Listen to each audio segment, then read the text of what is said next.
Good afternoon, or evening, I guess it is. Way down in the Ashland area. I'd like to welcome everybody here tonight to our July County Commissioners meeting. It's kind of hard to get used to the once a month meeting. It's been a while since we've all seen each other. It's good to see everybody.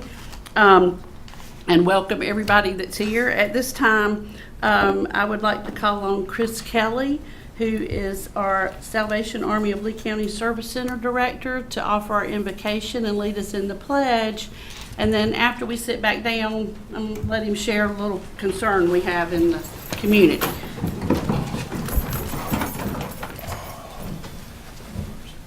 Okay, let's pray. Father, how grateful we are to come before you, our great God and Savior. A God who's in control of the universe, a God who made us and knows us and who loves us very deeply. And Lord, we just come before you and just ask for your help. Lord, just so thankful for each one gathered in this room today, especially our leaders. And Lord, just lift them up to you and just pray that you grant them much wisdom, Lord, and give them direction and guidance, Lord. Help them, Lord, to make good decisions, Lord, for this county and for the people here. And Lord, we just pray for our county. We pray for the people that are here and all the needs and all that's going on in our county. And Lord, I just pray for peace. Pray for unity. Lord, I pray that needs would be met, Lord, that you would work in people's lives, Lord, that they would see your hand. And Lord, most importantly, I pray that we would all look to you. You are our only hope. You are our only help, Lord. And we know that you care deeply. And so, Lord, we give you thanks for what you've done. Lord Jesus, I thank you for the cross, and we thank you for your death and resurrection. And Lord, I just ask that your will be done in this meeting tonight. And Lord, we just thank you for each one here, and just lift this meeting up to you. And that's prayer. I ask this prayer in Jesus' name. Amen. Amen. Allegiance to the flag of the United States of America and to the republic for which it stands, one nation, under God, indivisible, with liberty and justice for all. Thanks, Chris. And if you will share. Thank you, Chairman. Appreciate the opportunity to be here. Just wanted to share quickly a need that we have. Many of you, or some of you may know, that we operate out of the Lee County, well, the old Lee County Arts Center, now the Mann Center. But we operate there Monday through Thursday for people in need in our community. Currently, 14.6% of the county is food insecure. 69% of our kids are on free and reduced lunch. And we have about an empty pantry right now. So right now, the summer months can be tough on donations. And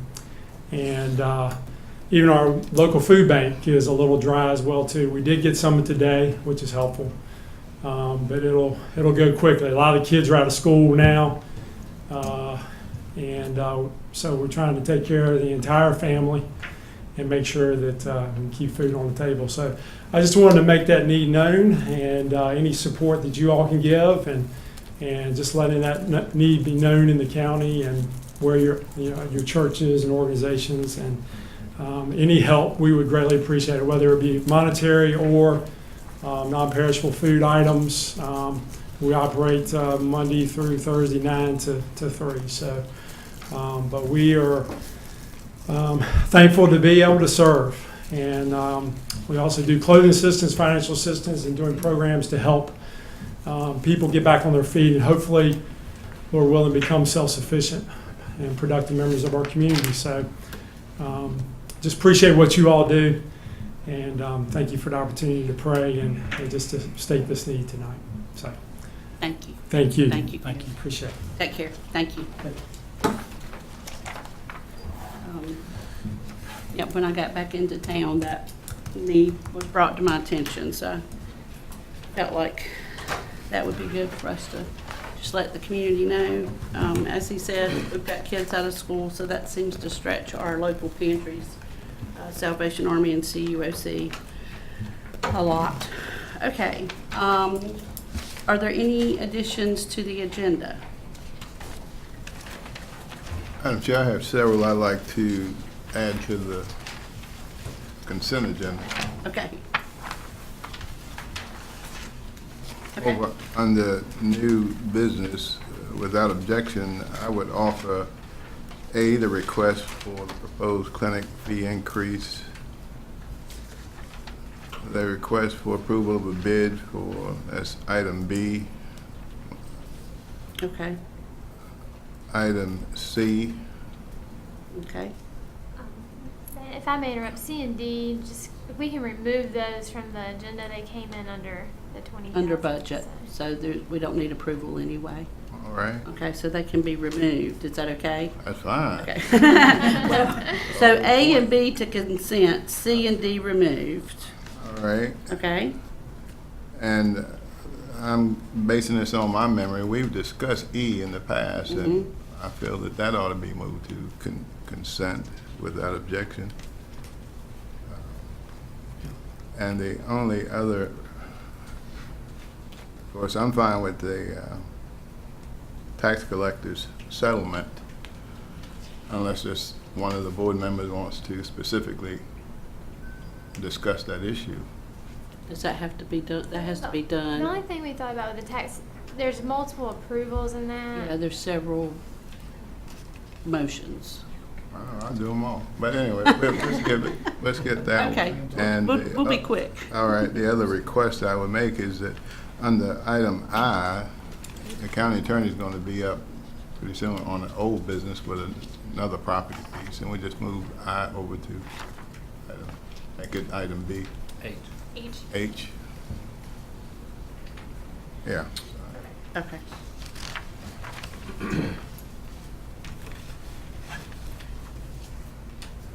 Okay, so H would be B under old business. Did I understand that correctly? Well, that's what it could be. Okay, I mean, right, That's okay. what I would do. She's going to be up discussing the Right, right. same issue. And unless the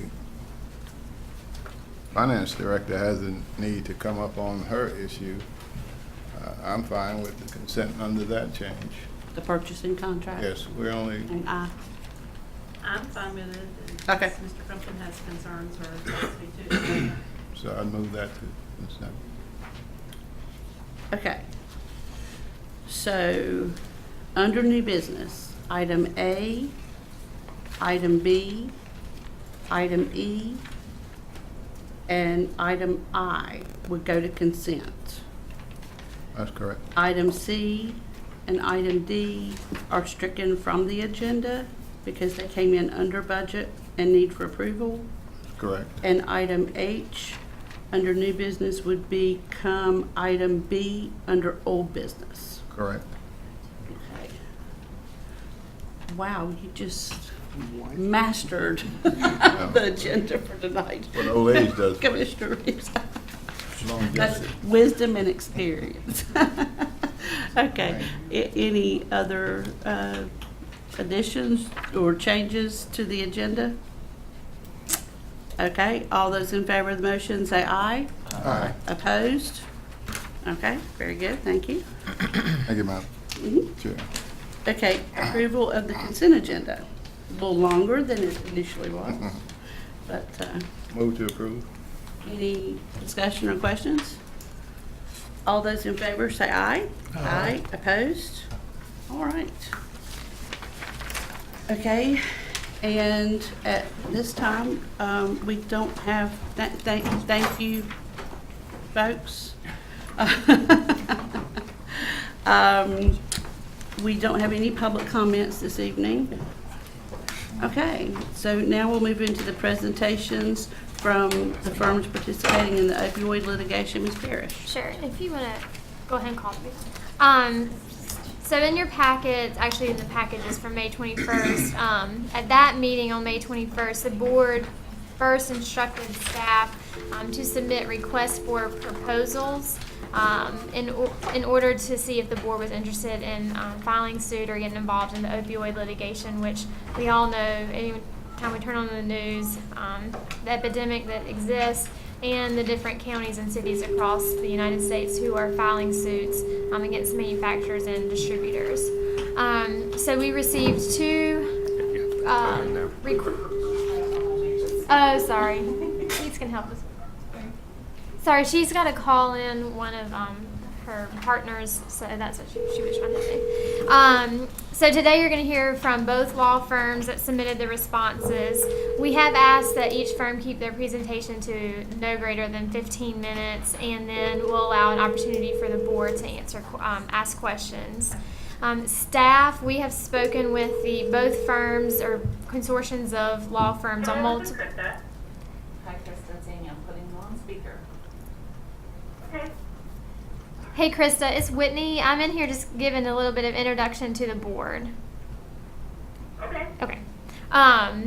So I've asked that each law firm limit their presentation to about 15 minutes, and then have question and answers from the board. All of the information has been available in the clerk's office, and it was also on the May 21st agenda that the public could have accessed online via our website. So, like I was saying, we have spoken with each firm on multiple occasions. Feel comfortable working with either firm if the board chooses to participate in the litigation. I have also spoken with multiple county attorneys throughout North Carolina, and every attorney I've spoken with had high remarks about both firms. I envision that the board after this evening is going to take some time to consider the information provided by both groups and decide whether or not to participate in litigation now, and if you so choose to participate in litigation, decide which firm to retain. I had informed both of the firms that that decision will take place at a future date. Just so the board is aware that if the board chooses to file suit, this will most likely be, I'm sure they can give you much more information about that, but it would be a long process, I would imagine. And it would take much time as it gets closer to it with on county staff, including the legal department, the health department, DSS, and the sheriff's office. I believe that those would be the main members of the staff who will be affected by the litigation in terms of internally working with the law firms and helping to represent the county. So that's a little bit about my information I wanted to provide, and then I will turn it over now to the firms, and I'll have them introduce themselves and everything. So. Let me ask you one quick question. Yes, sir. I heard the names the departments you called out. If litigation does take place, will you become like the chairperson or overseer of that group? I would imagine internally with our staff, yes, I would be sort of the point of contact, and then I would contact with the firms from there. That would be my recommendation. Yes. We need to open up the. Oh, I'm sorry. Yeah. I apologize. Yeah. Good evening. Hello. I'm Amy Garrett. I'm with Simmons Hanley Conroy. We are a national firm with offices on both coasts and in the Midwest. I work out of our headquarters, which is in Alton, Illinois, right across the river from St. Louis.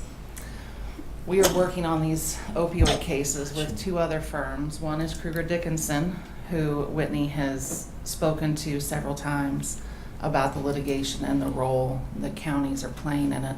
And then Bombrisen is another firm that we have partnered with who specialize in representing county governments in the vast array of the types of litigation that they handle. So Kruger Dickinson and our firm are plaintiffs' firms. We normally represent individuals, right? So we thought that it was a good idea to bring in someone who understands the different beast that is county government as opposed to representing individuals who've been injured. So I have this PowerPoint that I have presented to numerous counties in North Carolina. I don't want to keep you here any later than we have to, so I'm going to run through it. It has some good information in it. If at some point you want to ask questions, please stop me. If you don't want to see another slide, tell me that too, and I am happy to wrap things up. So I'm really just here to try and give you whatever information you think will be helpful in making a good decision for your residents. So these are the topics I'm going to try and cover. It usually takes me longer than 15 minutes, so if I start to sound like an auctioneer, bear with me. But we want to talk about why the county should get involved in litigation. If so, where would that litigation take place? What firm should you hire? What does the arrangement look like if you do hire outside counsel to do this? And then what do we expect from the county? So the first question is why? Why should the county get involved in litigation? So in order to understand how it's affected you and your residents, we sort of need to talk about the overall opioid epidemic. You will see from 1999 to 2013 that the number of opioids that were dispensed in this country went up 300%. That number has continued to climb since 2013. We just don't have reliable statistics yet to be able to comfortably tell you what it is. In 2015 alone, the sale of opioids generated $10 billion in revenue for Big Pharma. So if you are wondering why pharmaceutical companies would ignore the health and safety of the American public for their own financial gain, there's your answer. And then what's the cost, right? Who suffers as a result of this epidemic? Families, obviously. I certainly know people who've been affected by this epidemic. I think we're all somewhat hard-pressed to say that we don't know someone personally who has had some sort of experience with either dependency, overdose, or even death. Medical providers, almost everyone who comes in an emergency room situation now is either already addicted to opioids or the doctors are limited in how they can treat those patients because of the opioid addiction problem. First responders now have to assume that every call they go on involves someone who is either addicted to opioids or has recently taken opioids.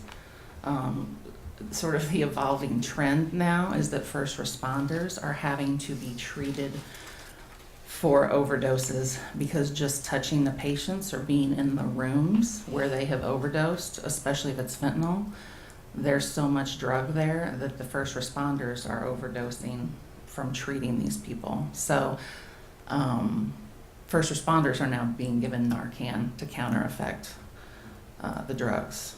Society as a whole, and state and local government. So as you all know, probably better than anyone, when someone has an addiction problem like this, they show up in your law enforcement world, they show up in your court system. Social services often has to step in and take care of the children.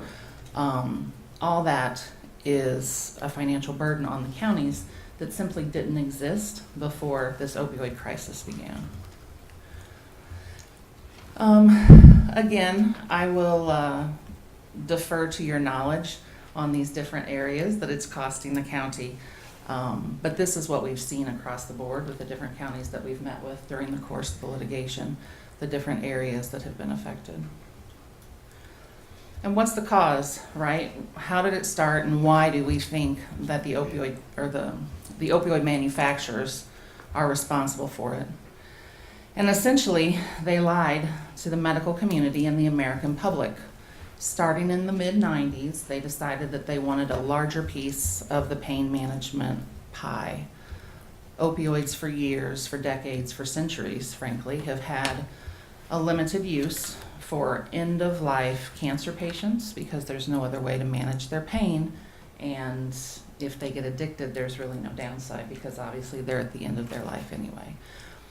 And then after an acute injury or surgery to treat the intense pain, CDC recommends 2 to 3 days is an appropriate application for opioids or narcotic pain medication.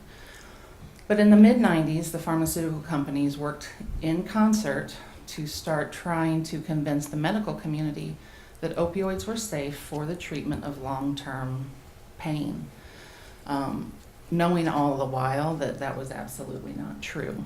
So they hired some doctors and some marketing companies who worked together. And obviously I'm oversimplifying it, but it would take weeks if I was giving you the detail. But the doctors and the marketing companies essentially worked together to create some very distinct, misleading studies and then disseminate those to the medical community to convince doctors that it was safe to start prescribing these pills in ludicrous amounts to their patients, thereby also convincing the American public that it was safe for them to take these opioids for long-term pain management. And this is just sort of more detail about how the pharmaceutical companies did it, right? They hired doctors to create the studies. They called those key opinion leaders, and sort of painted them as trailblazers in the medical community who were willing to say something that doctors historically had not been willing to say. And then they also created front groups. They create organizations that have very official sounding names like the American Pain Association. And then they have those organizations endorse the literature and the studies that they're putting out, because to the American public it sounds very official and sometimes even government related, even when it's not. So who built the epidemic? The corporate defendants that we started with in the litigation. Purdue Pharma is the biggest player, I would say, but then there are several other pharmaceutical companies who are named in all of our complaints. Johnson & Johnson, who is obviously one of the largest corporations in the United States, owns one of the entities that is one of the manufacturers. So these are some of the myths that the front groups and the manufacturers put out early on. So they would publish something like what you see on the right that says, the myth is opioid medications are always addictive, when in fact, the manufacturers are trying to convince doctors. Many studies show opioids are rarely addictive when used properly for the management of chronic pain. That opioids make it harder to function normally is what they claim the myth to be, and that so they tried to convince doctors that opioids can make people's lives easier and allow them to live a more normal life. And then that an increased dose of opioids is necessary to continue to control pain long term. Again, they told the American public and the medical community that that wasn't true, when in fact it absolutely is. So again, this is just another sort of example of the different lies that they told in order to accomplish their ultimate goal. So the studies that they did would be patients in a controlled environment in a hospital, where they could only get pain medication if it was administered to them through a nurse. And they relied on that information to say, well, these people didn't get addicted, so therefore opioids aren't addictive. This is a letter to the editor that was written by two physicians that was relied upon immensely by the pharmaceutical companies and the front groups in order to message to the medical community that opioids were safe. So throughout the litigation, you hear lots of people refer to the Porter and Jick letter. And again, you see all of the very official looking names and ranks behind the authors' names, which again just lends credibility to the information they were disseminating. I hate this slide because it makes me a little dizzy.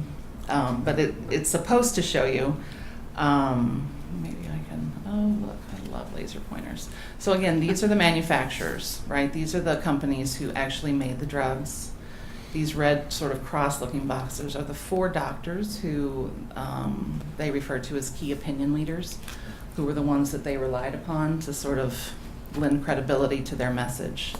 These green ovals are the two main front groups that were created by the manufacturers, the American Pain Foundation and the American Academy of Pain Medicine. They were created by the manufacturers, wholly funded by the manufacturers, and they really are just an extension of them. And then these yellow, I'm not even sure what kind of shape we call those, but those are the different sort of pieces of information that were marketed and distributed over and over and over to convince the medical community that opioids were safe for long-term use. How do we know all of this about what the pharmaceutical companies did? My firm sued Purdue and the other manufacturers in 2003 on behalf of individuals who had taken pain medication according to prescription, become addicted, and suffered some sort of medical or financial loss as a result. We had about 5,000 clients in that litigation. It took about 3 years for us to settle those cases with the manufacturers. During the course of that litigation, however, we obtained a lot of discovery from them, internal documents that allowed us to prove the theories that we're talking about, that it was a systematic plan to deceive the medical community and the American public. The Department of Justice subpoenaed the discovery that we got during the course of that litigation and ended up fining those manufacturers more than $600 million because they found that the fraud they perpetrated, I want to say portrayed, the fraud they perpetrated on the American public was in fact criminal. Unfortunately, after our lawsuit settled and they were fined, they went right back to business as usual and did nothing at all to change the way that they were marketing and distributing these pills. They ignored, so distributors are another group of defendants who have been added into the litigation from our perspective. There are some other firms, I believe, including the ones that you will hear from next, who have believed that distributors had liability from the very beginning of this litigation. We started with just the manufacturers because we already know what they did because of our prior lawsuit, right? We know that we have access to the documents to prove what we claim that they did. The theory for distributors, however, is that they completely ignored the fact that copious amounts of pills were flooding into areas that had never seen it before, and did absolutely nothing to either report it or slow it down. So 10 years later, past that, well, 11 now, past the end of that litigation, we find ourselves where we are with this opioid epidemic.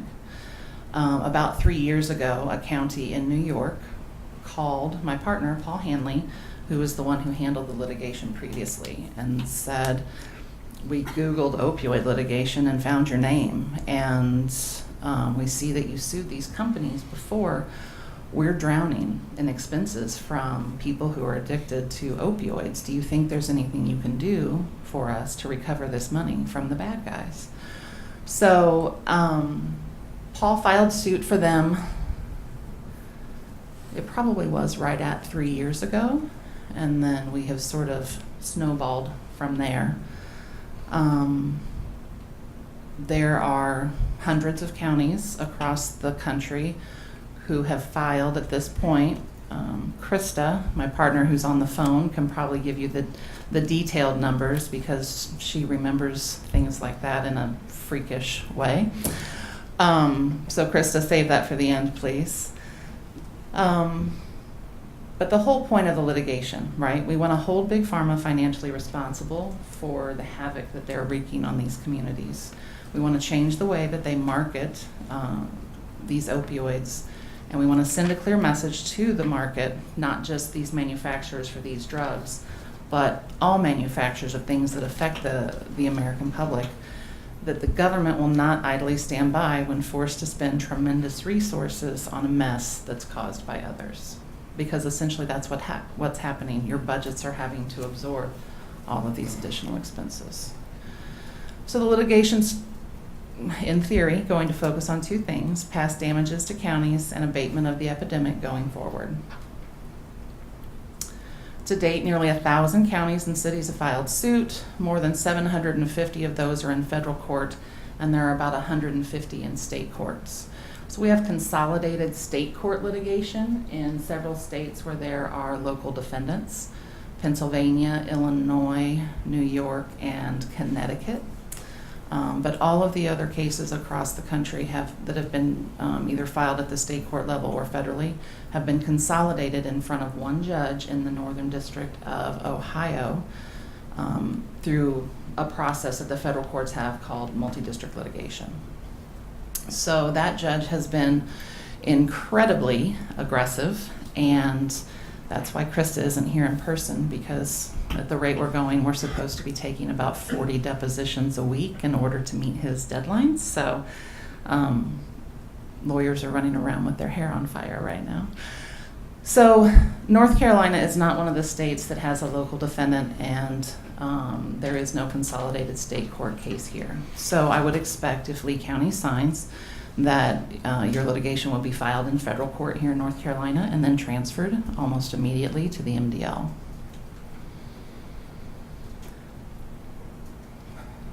I already sort of talked about the MDL. What is it?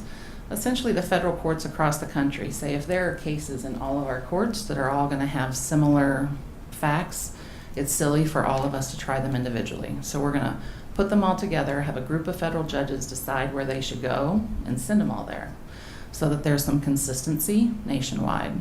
So that's what happened. These cases were consolidated at the end of last year. The judge in Ohio started sort of having meaningful discussions with the attorneys in January of this year and came out and made some really broad, sweeping statements early on. So we have some of the clips of the transcript of those hearings for you, just to give you a flavor of where he is on this. But essentially, he's saying this is not a normal MDL. This is not a small, specific incident that has affected a small number of people. He started the meeting by saying, I've read the statistics, 50,000 people are dying every year. So that means 150 people are going to die today while we're meeting. So this is a man who is very interested in understanding the epidemic and figuring out how to fix it. He also, much to lawyers' chagrin, you'll see in the second paragraph, basically said, I don't really care what's important to lawyers. I don't think the people who are dying from this care about your discovery schedules or your fancy legal arguments. So we kind of had to rethink our strategy a little bit. But overall, we certainly agree with him that getting something done that's meaningful and getting it done quickly should absolutely be everyone's goal. So he said in January that his objective was to do something meaningful to abate the crisis in 2018. I think we finally convinced him that isn't feasible. He wouldn't even talk about moving the case toward litigation. He only wanted to talk about moving the case toward settlement early on. But now he has at least allowed us to move down the path to decide what direction the cases will take, and he's hoping to try the first case in March of next year. So again, the cases essentially follow two tracks. We have to always prepare these cases as if they are going to trial. As you can imagine, there's an enormous amount of information for some of the biggest companies in the country that we have to review and decide how to use if we do in fact go to trial against them. Then on the settlement track, of course, we're in constant communication with the attorneys who represent those companies in trying to decide if there is a way that we can meaningfully and successfully settle these cases. Then becomes the question of who to hire. There are lots of law firms who are doing this type of litigation, several in North Carolina specifically. These are the things that we sort of feel set us apart from other firms. We're on leadership of the nationwide litigation, so the MDL creates a leadership structure because they have to figure out how to get the work actually done, so they appoint lawyers to represent each side. And my partner, Paul Hanley, is one of the three co-leads of that litigation. Our office is only representing counties. There are other types of plaintiffs involved in this litigation. We have decided not to represent those entities just because we think there's going to be too much overlapping damage discussion at the end of the case. So we are trying to only focus on the effect that the epidemic is having on counties. We have a large team with large leverage. As I said, there are 3 firms that we are working together as a unit on this. Our firm has offices all over the country. We have 70 lawyers, about 225 employees right now. So when the companies dump 10 million documents on us and say, good luck finding what you're looking for, we have a team of people and a system in order to be able to do that. And, of course, the experience. At least with the manufacturers, nobody in the country knows more about them than Paul Hanley. So now we just have to go back and figure out how to use that in order to get these cases resolved. So this is a picture of the leadership that the MDL has created. So these are the lawyers who are working on trying to get the cases resolved. That very handsome gentleman is my partner, Paul. Krista, please be sure and tell Paul I gave him a compliment. We already talked about the 3 firms in our group who are working together, and a little bit about what we think separates our team. What does the arrangement look like? So we have been signing all of these cases to a 25% contingency fee arrangement. Contingency fee means we don't get paid unless you win. Right, so we front all the costs of the litigation. We will recover those costs at the end of the litigation. We are signing counties again to this contingency fee arrangement, but ultimately Judge Polster could dictate what he believes the attorneys should be paid based upon the amount of work that they did. But in order to represent someone, we have to have some sort of contract that we enter into with them. So we've sent a copy of that to Whitney. It's at their desk now as well. Okay, so if anybody has any questions about that, let me know. A lot of counties have never hired outside litigation for something like this, so it's sort of a new beast for them. And then what is expected from the county? We are hoping to keep this as simple as we can for the counties that we represent, particularly smaller counties. We represent New York City, we represent Cook County, Illinois. So we have clients that are millions and millions of people, but then we also represent scores of counties that are about the same size as Lee County. We realize that asking you to go in and try and determine independently each and every cost that you've incurred that's related to the opioid crisis is just not feasible. So one of the committees for the MDL is working on a model, a damages model, where we can plug in certain information and determine if the cases do resolved, how each county should be compensated. So that is all I have. I know I went longer than 15 minutes, I'm sorry. I really was trying to go as fast as I could. If anybody has any questions, let me know. And if anybody, I can stick around if anybody wants to talk after the meeting. Can you explain how the 25 plus 10% works? 25% Oh, from the contingency and then the 10% costs? Sure. So the 25% is our fee, right? That's what we get paid for representing the county in the litigation. We front all of the expenses, so we try and recoup those at the end. Because it's an MDL, it'll be somewhat complicated because, again, the judge will decide who gets their fees and their expenses reimbursed at what rate and what timing. But in any event, we're putting in the agreement that the amount of expenses that we believe would be allocated to Lee County won't exceed 10% of the overall recovery for the county. So Fees and I- expenses are 2 different things. So as it reads, worst case, 65% of the settlement would come to the county. Right.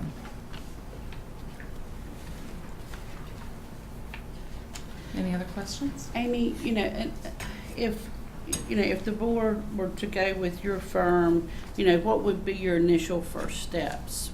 Would you, obviously you'd be in touch with Ms. Parrish, but, you know, would you come in and meet with those department heads that we brought up, or would you use that damages model and we just sort of plug our data into that? Is that the way that would work? We have about 4 data points that we get from the counties that if Whitney hasn't already given it to us, I'm sure she can, Okay. in order to file the initial complaint. Okay. We have strived to keep our complaints consistent across the country, so we would file the same complaint for you that we have for other North Carolina counties. It has the specific North Carolina state law that would apply to the litigation ultimately. And then, like I said, it's some very small data points, but right now the litigation is so big, we're trying to keep everything somewhat generic and uniform.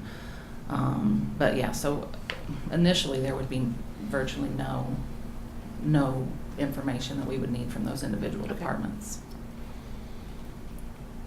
Any other questions or discussion at this time? The only other thing, Krista, can you hear me? She may have gotten. Krista, are you still Yeah. there? I was gonna. Yeah, I can hear you. Sorry, I had my phone on You mute. did. I was just gonna say, you also had sent me a copy of a fact sheet as well that the county would need to fill out if we were to file. But I just, Yeah. I didn't know. the if plan she- of action. Actually, Yeah, Dave is okay. joining the litigation. And that Okay. is a court order for Judge Polster. Okay, so that's if we were to The judge. join. Okay, that's his requirement. But it's a Yes. it's Just a a couple basic- pages of Yeah. Okay. And that would be regardless of where you file or who you file with, all of the plaintiffs that are part of the MDL are required to respond to that fact sheet. Okay. Thank you. Anything else? anything else? Okay, thank you very much. Thank you. Okay. Whitney, do you want me to stay on, or do you want to just follow up with me if there's any questions after tonight?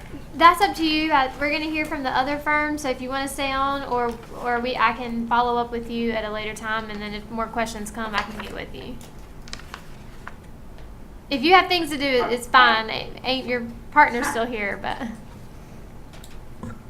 I'm sorry, I didn't hear what you said. I'm sorry. that's, Krista, I'm hanging up on you. Whitney will call you. I didn't know if she just wanted to hear the question. Let's take charge of it. There you go. Sorry. That's an executive decision. That's mom. Y'all can't decide. I just didn't want to tell you what to do. Good evening. Good evening, Madam Chair, Commissioners. Chip Post. I know all of you all. I grew up here in Sanford, North Carolina. Chose to work here in Sanford, North Carolina, and I think we all agree that Lee County has an opioid problem. It's clear. I think our statistics are high in terms of overdoses and that sort of thing. Our ER, I think it ranks one of the higher ERs that has to deal with this. I practice in Sanford with post-for-sheet patent, so I have one of the national firm representatives here, and Amy Kazan is going to speak and give you all the information that you need with regard to their firm. I don't know if I get 15 minutes and she gets 15 minutes. No. Nice try. Yeah. So I think I would say briefly, so I don't take up her time, because she's the part of the elite group that's wants to represent folks in this area. We have a model which we have the national firms, and then they have chosen to retain local counsel in every county that they are presenting in. I'm the local person in Lee County. Ben Atwater here is the Chatham County lawyer. He's from Siler City. Many of you might know Ben. But I guess one advantage would be I'm here, I'm local. If you have a question, you can call me. Whitney could call me. Of course, you can call any other law firm you retain as well, but I'm here pretty much all the time. So without taking any more of Amy's time, Amy Kazan, attorney with McHugh Fuller, is going to tell you about our group. Good evening, everybody. Good evening, welcome. Thank you so much. I appreciate the time. The good news is, going second, she covered so much of the history of how we got here. So I'm not going to spend a lot of time there. I will point out some differences, I think, between the two groups. The good news is you can't go wrong here. They've got a phenomenal firm. We work with them closely on the MDL. So either way, basically the contingency fee and the costs are the same. We do believe that local counsel is important. They know the issues here. They know the people here. And that is one difference between our two groups. It doesn't cost the county any more to have another lawyer locally involved with the case. So that's one of the main differences, I think. We very much like Simmons Hanley Conroy. We have a consortium of law firms. There are 5 main firms that are involved with the litigation on our behalf, not including local counsel. We are mainly plaintiffs' trial lawyers. I'm a former prosecutor. I'm from Tampa, Florida, but I went to school in South Carolina, and I think I'm admitted in 12 or 13 states now. I tease with my husband that I've got the SEC and ACC covered, and I'm working on the Big Ten, but I like the SEC and ACC better, for the record. Duly noted. Yes. But how I got kind of involved with this, in trying cases in some different states, my work took me to West Virginia. And I tried a number of, I represent individuals that are the victims of elder abuse and neglect mainly, was the kind of trial work I did. And it took me to West Virginia, and I made friends with a colleague up there by the name of Paul Farrell. And you saw his picture up there when one of the 3 co-leads of the litigation. He's with our group, like Paul Hanley is. And what he noticed in his hometown of Huntington, West Virginia, it's where Marshall University is that they were just overrun with opioids. And they couldn't figure out why they couldn't arrest their way out of the problem. And I think a lot of counties have found themselves in that situation. Why can't we get a hold of this? Well, what happened there is there was a lawsuit brought, and this data called the ARCOS data was released. It is held by the DEA, and it basically tracks every milligram of opioids from manufacturer on down. And what they found is the reason they couldn't arrest their way out of the problem is because their town was literally flooded with opioids. Now, everybody kind of knew the bad actions of the manufacturers, in large part because of the Hanley firm's work in that regard back in the early 2000s. But what nobody could get their head around is how there were so many pills on the street. But the ARCOS data gave us a glimpse into why. And it was mentioned briefly in the presentation a few minutes ago, and I'm going to focus on that because it's our main focus of our group, and this is another little bit of a difference between our two groups. Back in 1970, Congress passed the Controlled Substance Act, and as part of that act, they created the wholesale distributors. They thought it probably wasn't a great idea for the people that were manufacturing the drugs to be selling directly to the consumer. And so they created this false sort of watchdog group called the wholesale distributors. And so, can you help me with this? It might be easier if I just draw it.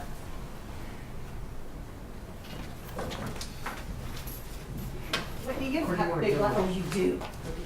Thank you. Perfect. All right. So, you heard just a few minutes ago about the manufacturers. And I'll put them here with a big M. And then down here, you've got all the pharmacies.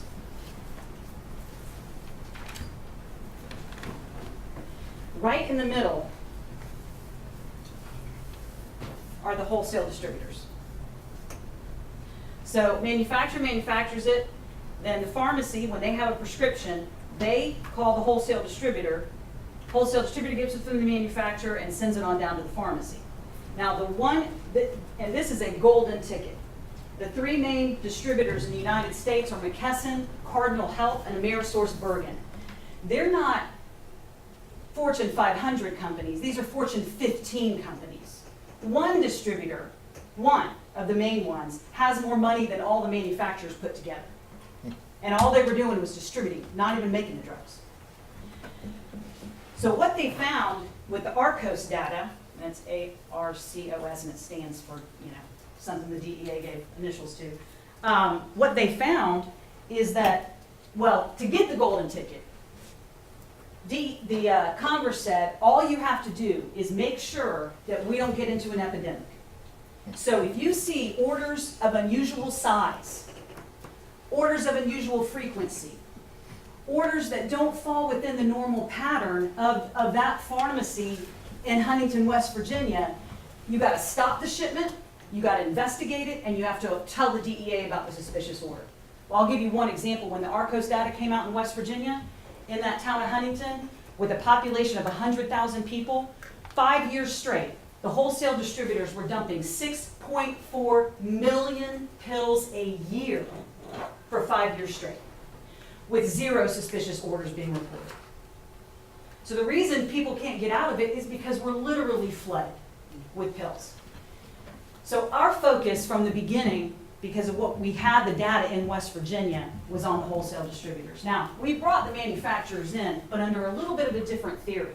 What they did in the past is terrible, and I believe that evidence will come out at trial. But we also know that the manufacturers and the wholesale distributors are sharing information.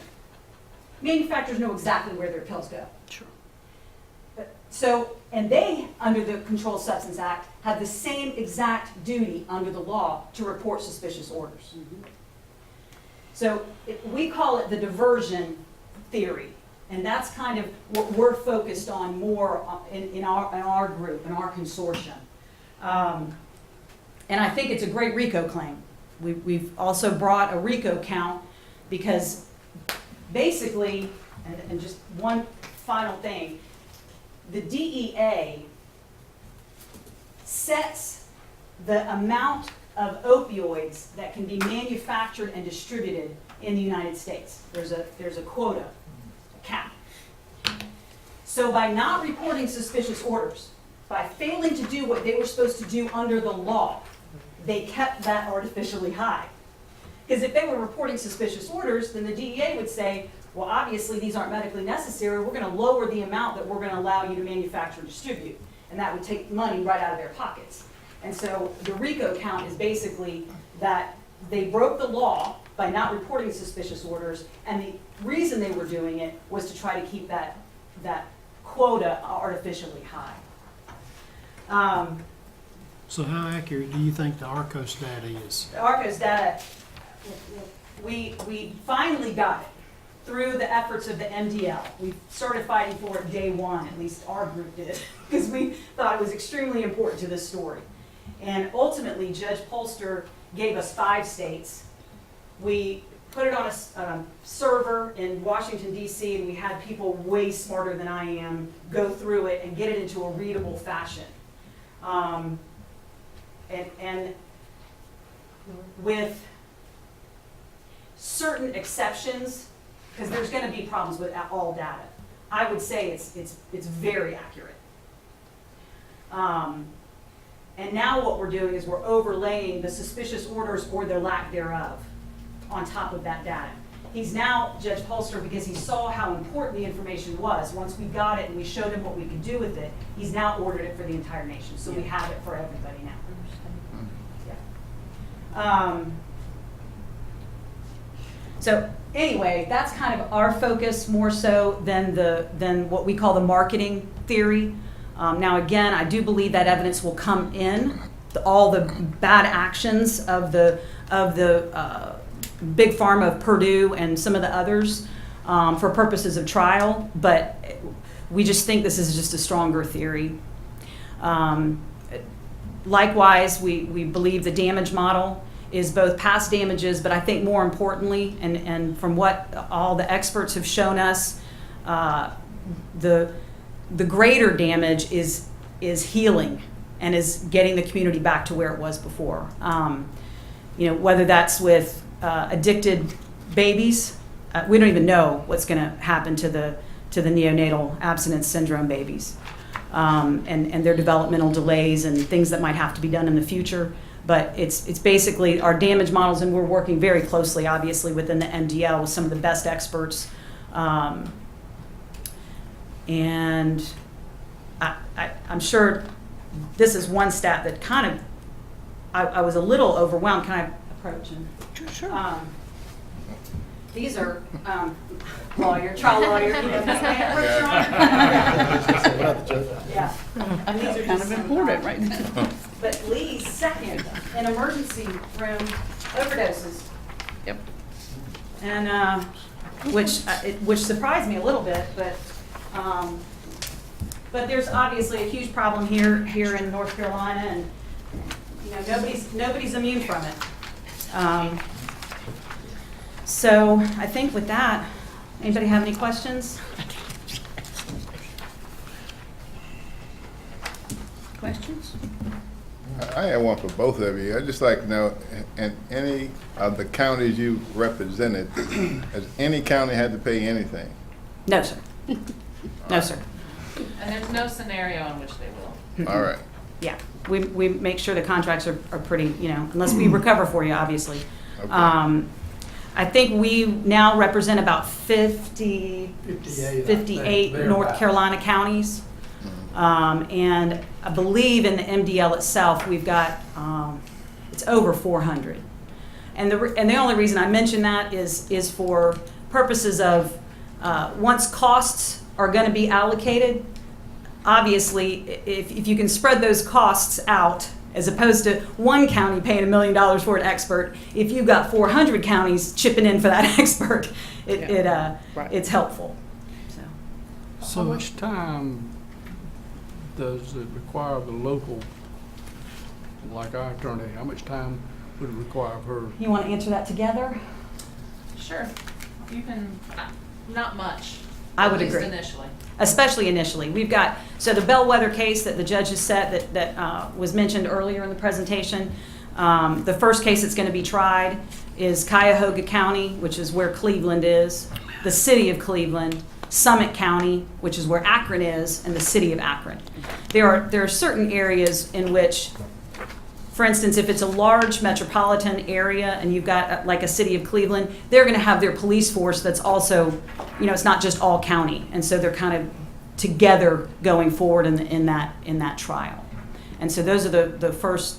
That's the first one that's going to go. And I asked that question as well, and y'all correct me if I'm wrong. Please. Obviously, I would agree probably on the front end, not that much, and then because some of the damage model, because I haven't instructed anyone to keep track of records. Now, DSS may have some records that they keep because they have to distribute to DHHS and that sort of thing, but I would imagine at some point you may get some guidance as to what things we ought to be tracking or keeping a look at.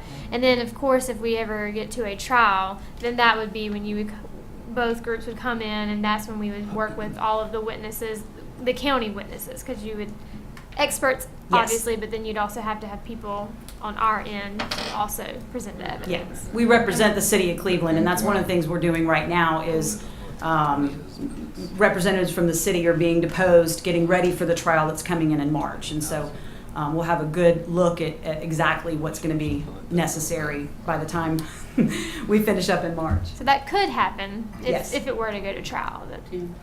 So based on the two different strategies, you include the wholesale distributor. Does your firm, or do you just go after the manufacturer?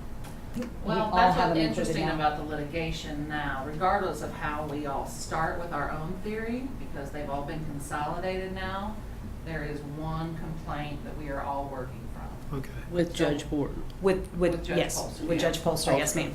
Yeah. And I made sure too, and I talked to both firms, that the county would not be on the hook for having to pay any fees, because that was something I felt strongly about as well. And then also Fee shifting, right? yeah, Right. so just that sort of thing. And if we get to the point where we do need to come in and get a lot of Lee County specific information, we won't just show up and say like, okay, we're Sure. gonna Where take is all it? of your people Sure. for 3 months. Like we have vendors that we bring in who can talk to your department heads, find out what kind of statistical information is available, and figure out how to get it from what you already have without putting any more of a burden Strain. on the county than we have to. Are you at a point where you feel like you have identified all the potential? Defendants? Yes, sir. And in large part, that's what the ARCOS data helped us do. There are certain manufacturers that don't that aren't, their drugs aren't going into particular counties, and it's some other manufacturer. And so one of the key elements that the ARCOS data gave us was who was dumping drugs. Who, where? Yeah.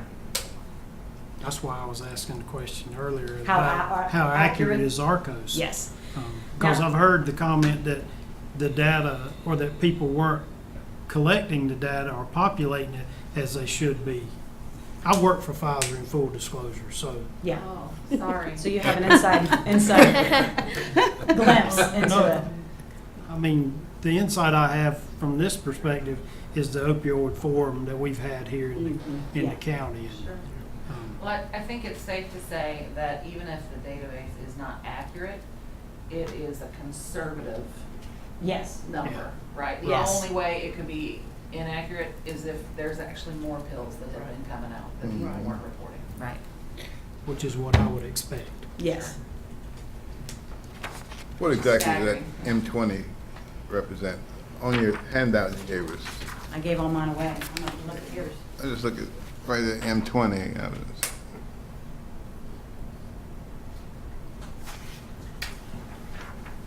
Oh, Oh, let's see. 10 visits. There may be a code, I think That may be, I'm sorry, it's the code for, hospital code. the hospital, like a prescription code or, All right. Yeah. see, Service. sorry? Yeah, a service code. Mm-hmm.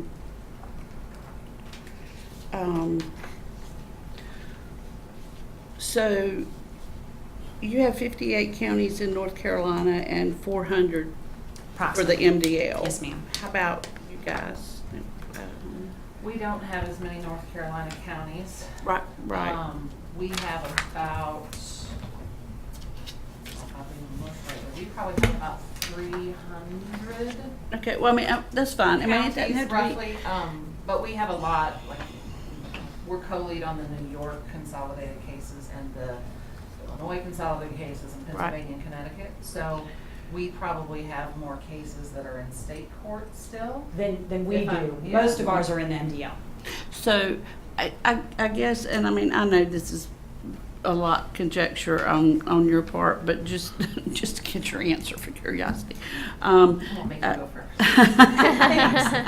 No, I mean, I was in some meetings last week, and this was very much a large topic of conversation.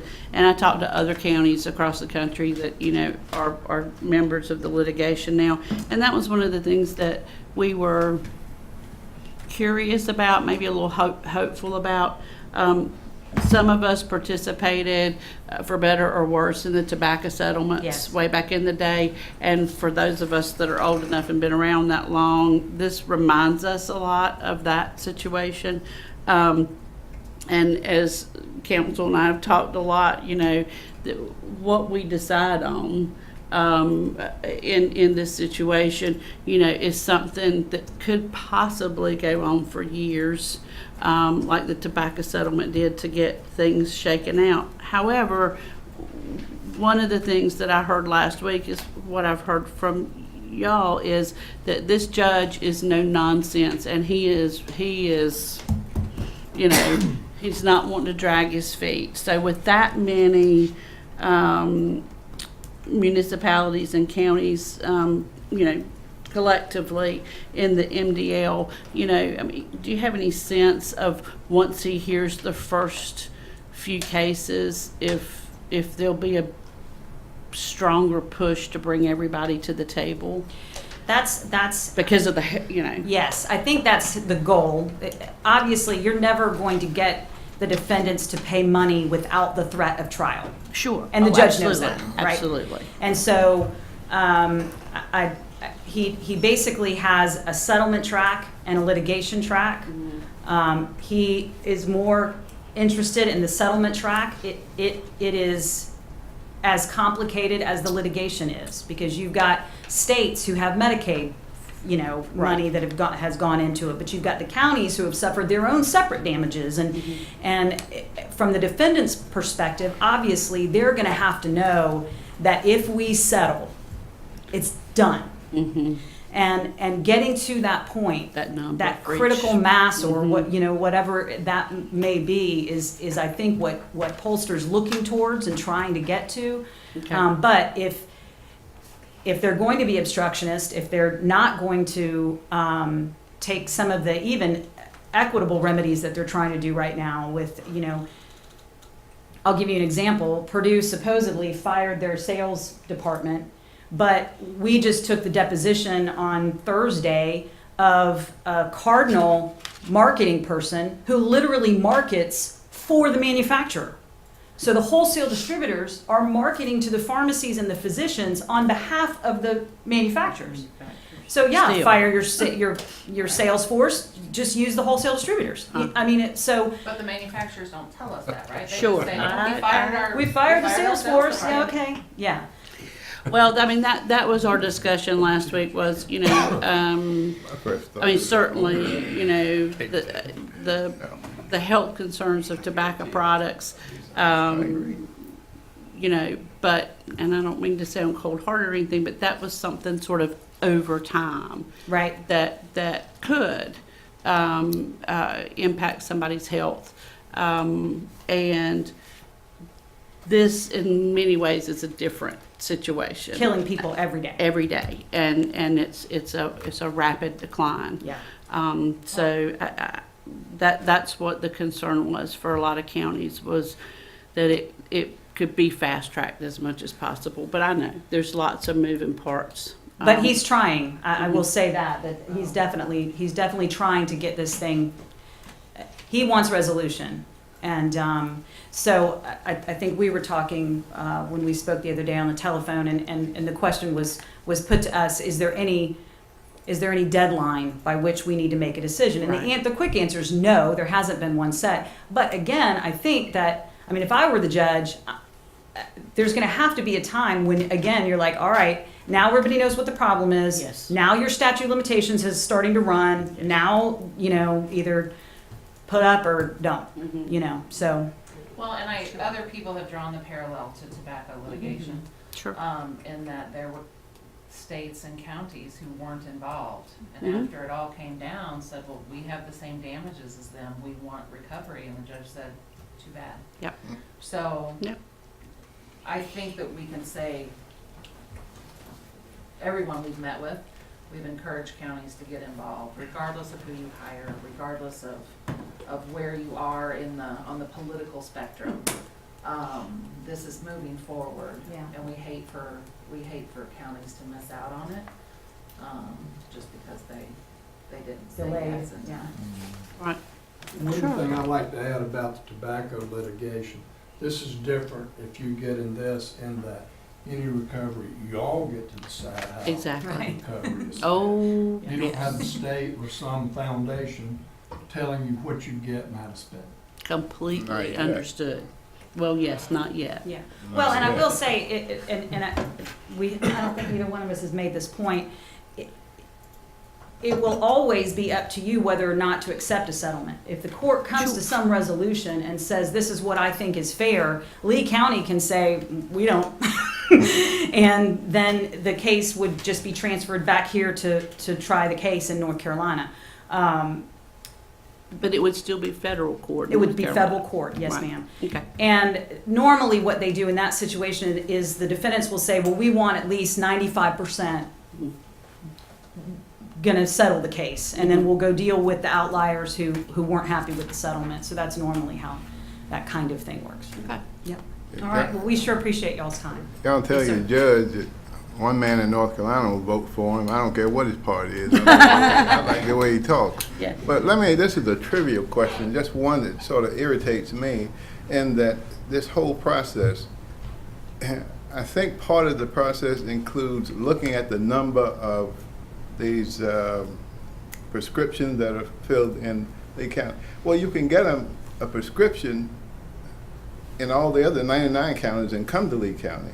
And the reason that's important to me, in my opinion, we do a lot of spending for marketing and trying to sell our county. Right.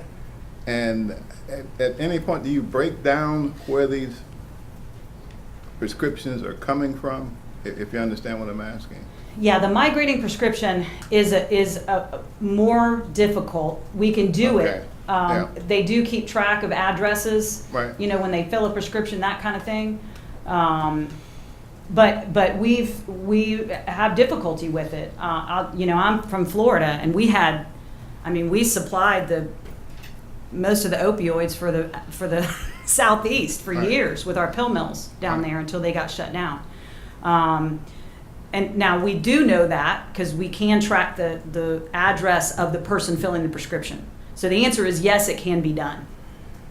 Yeah, that's what I'm interested in, because if you got 100 coming out of Lee County and 90 of them come from all the other 99 counties, then it makes it look like we've got a problem Right. larger than it really is. Right. All right, thank you. Thank you. Thank you All right. all very much for your time and making things a little clearer. Thank you very much. Thank you all. You too. Have a good week. You all good to keep going? Anybody need a break? Okay. Okay, moving on Let's say that one. to old business. Consideration of an offer to purchase property located on Hooker Street. Ms. Parrish? Yes, this parcel number is 9642544884. The city and the county acquired this from the tax foreclosures in 2012. This property has been in front of the board. The board at that time accepted the offer from Brick Capital Community Development Corporation for $800, declared the property surplus. We did run an advertisement in the Sanford Herald of the initial offer of $800 and allowed the 10-day upset bid period to run, and we have not received any offers. So if the board so chooses, we can now accept the offer and authorize the chair to sign all the documents to effectuate the transfer. Madam Chair, I move that we accept the offer. Okay. Any discussion or questions for Ms. Parrish? Okay, all those in favor say aye. Aye. Opposed? Okay, thank you.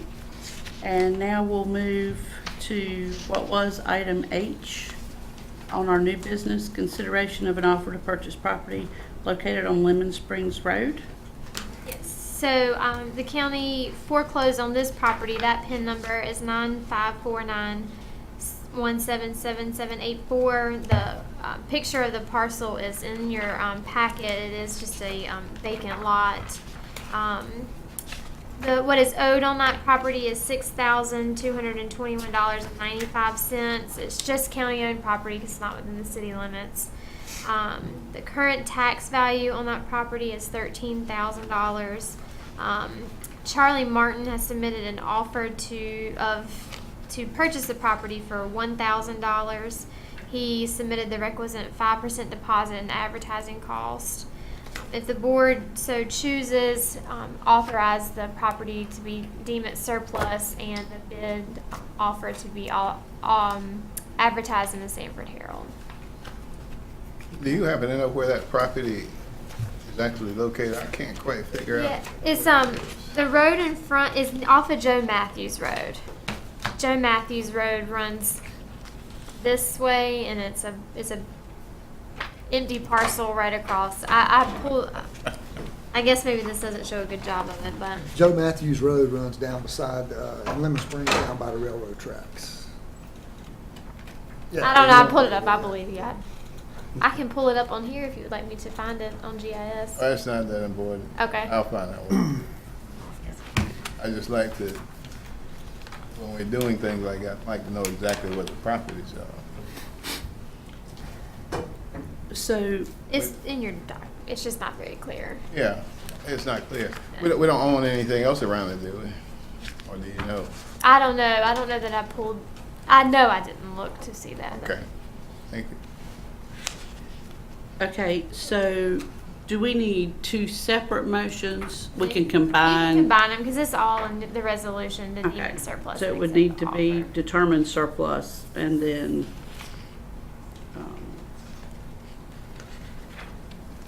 And then accept the offer. right, So moved. okay. Any more discussion or questions? All those in favor say aye. Aye. Opposed? Okay. Just to interject a little bit on that, that was one of the things when we had our interlocal meeting today. We had some real good discussion with the city about, moving forward when we look at surplus property within the city limits in particular. If, we start having some conversations about rather than putting them out to bid, that perhaps, donating them to a nonprofit and addressing, some of our affordable housing issues. I know, again, I always come back for these meetings with all these different ideas, but, talking to some other counties, and we're not unique in the problems that we're having, and it was interesting to listen to a lot of other ideas, and certainly a lot of counties are taking their surplus lots and donating them to Habitat for Humanity. Some of them, one county has a group of retired contractors that they feel like this is a mission for them. And so they formed a 501c3, and the county donates the property to them.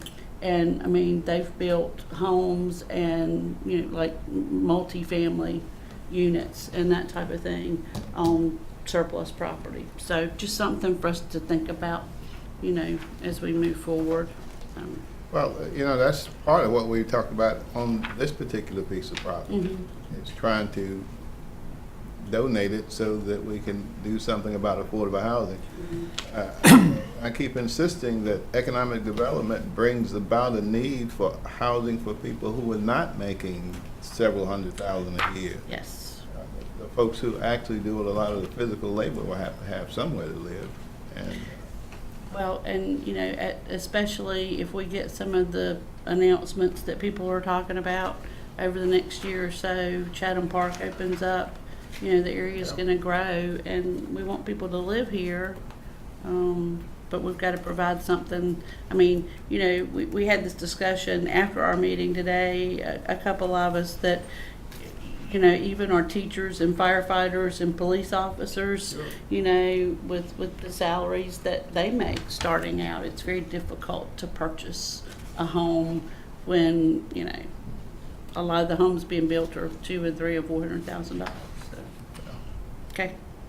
Yeah. well, one other comment, the other thing is, just like you're talking about to the nonprofit, in some markets right now, the tiny homes are the going thing. Yes. And so some of these teachers, police officers, firemen, some just need a lot, just need an opportunity to get hold of a piece of property and get it started. And one of the multi-family units that Marshall was showing during his presentation today, I think the average square footage, that the 2-story brick building that was in that slide, I think the average square footage was like 900 to 1,000 square feet. But for a starter type place, that's perfect. Okay. Lots of stuff to discuss. All right, moving along to, if I have this right, F, under new business, request for acceptance of tax collector settlement. Michelle? And that's on page 114 of your agenda. Hey there. Madam Chairman, Commissioners, I appreciate the time to be here tonight. I want to thank you for your continued support in the Tax Department and Administration and Finance, and also recognize my staff for their diligent efforts, not in only collecting the taxes, but in all the work that we do. I firmly believe, said it before, good appraisals, make good collections. Great So- professionalism in your office. So before you tonight in your packet, there's several documents that require your approval. The first one that you see, I believe that's on your page 115, is an affidavit. It's just my statement of what remains unpaid as of the end of the fiscal year. And as you can see, we have collection percentage of 99.25 on personal property, 99.7% on the real estate, for an overall collection percentage of 99.13. So we are up from last year's collection percentage of 99.08. We were sweating it a little bit, but we did it. That's great. I worked hard. Wasn't sure. The second page shows all the years I was charged to collect last year. So they included the 2017 taxes plus the prior year's taxes on the books. So you can see how we performed there. The next document is just a report that just states, again, the amount of taxes that remain unpaid for the year, the close of the year. And then I included for you a couple of charts so you could see past performance and how our collection percentages have fallen over the years. And you can see we've been on a good incline there. And your next document is a resolution approving the settlement that I've presented before you tonight. And then finally, a document charging me with the collection of the 2018 taxes and the prior year taxes back to 2008. And this order also empowers me and commands me to collect the taxes and allows me to use the remedies allowed to me by law. Okay. So do you need those in 3 separate motions? Yes. Okay. So we need a motion to accept the settlement, a motion to adopt the resolutions, and a motion to charge our tax collector with collecting the 2018 taxes.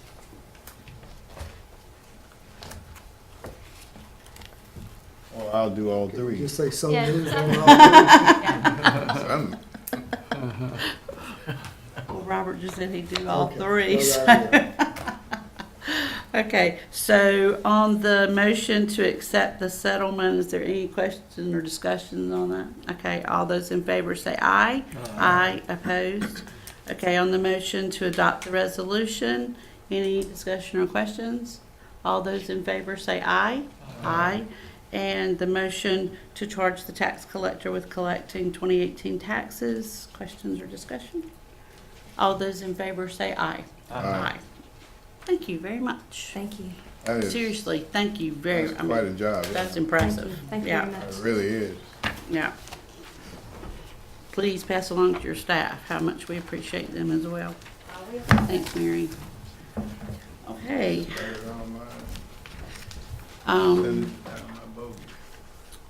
Item G, the Park Master Plan's public meeting summary. And I will, if you want to go ahead and Well, share. just go ahead and, if you didn't see my email out to everybody, Michael Silverman has taken a position in Michigan as a town manager. And so last week we decided that he had a lot to do and a lot of personal things he needed to take care of. So we let him work out last week, and then so he is officially calling from Lee County. Appreciate all the good work he's done.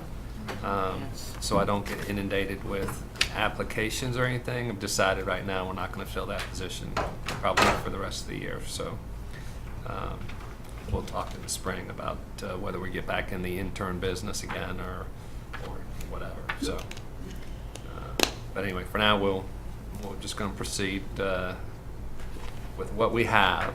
So.